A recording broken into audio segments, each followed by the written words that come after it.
Stan the Van Man. "I'm in a pickle," shouted Miss Mickle, the boss of the post office store. "My van driver Bob has walked off the job. He won't drive the van any more. The parcel pile's growing, my sacks overflowing. These must be delivered today." Into the store ran Stan from next door. "Please let me help with the van. I don't like to say no, I'll give it a go. I'll be your van man if I can." Stan looked at the floor. "There is one thing more, a secret I think you should know." But Miss Mickle ignored him. Then she implored him, "Oh, please, in the van, off you go." As Stan drove to Parr Road to deliver his load, his secret was making him worry. But he put it aside when a little boy cried, "I'm stuck in a tree! Hurry, hurry!" Stan couldn't say no, so he gave it a go. "I'll help you get down if I can." He shot up the tree and set the boy free, and then hurried back to his van.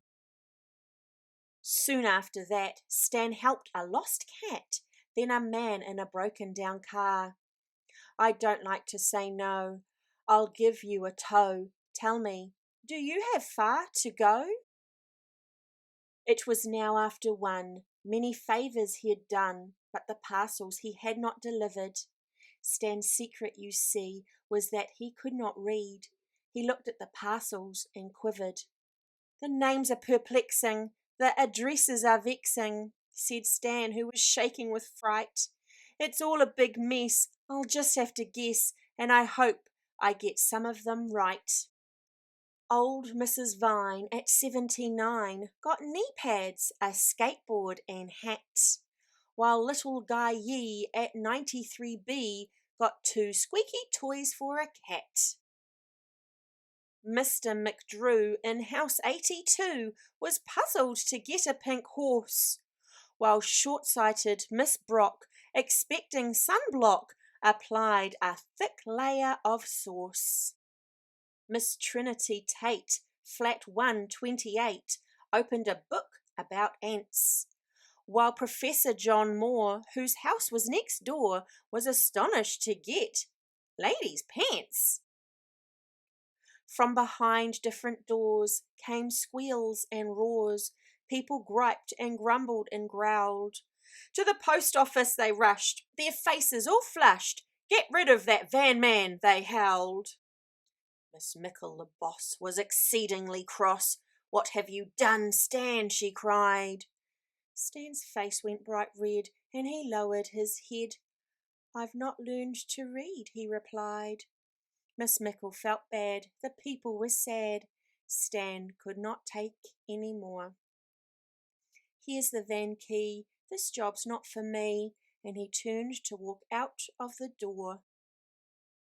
But Guy shouted, "No, I don't want you to go." Mrs. Vine and the others agreed.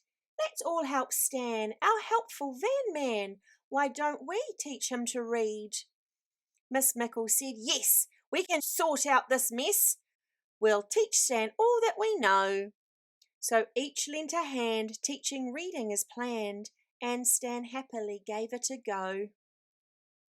At 93B and 73 in Miss Mickle's post office store, with Mr. McDrew in house 82 at the desk of Professor John Moore. So Stan learned to read, and the neighbours agreed that for reading he had quite a knack. But the parcels he muddled the day he got fuddled were strangely never swapped back. And that is how Stan became the van man. He delivered the parcels with speed. He helps with his van all the folk that he can, and later he goes home to read. And read, and read, and read, and read, and read, and read.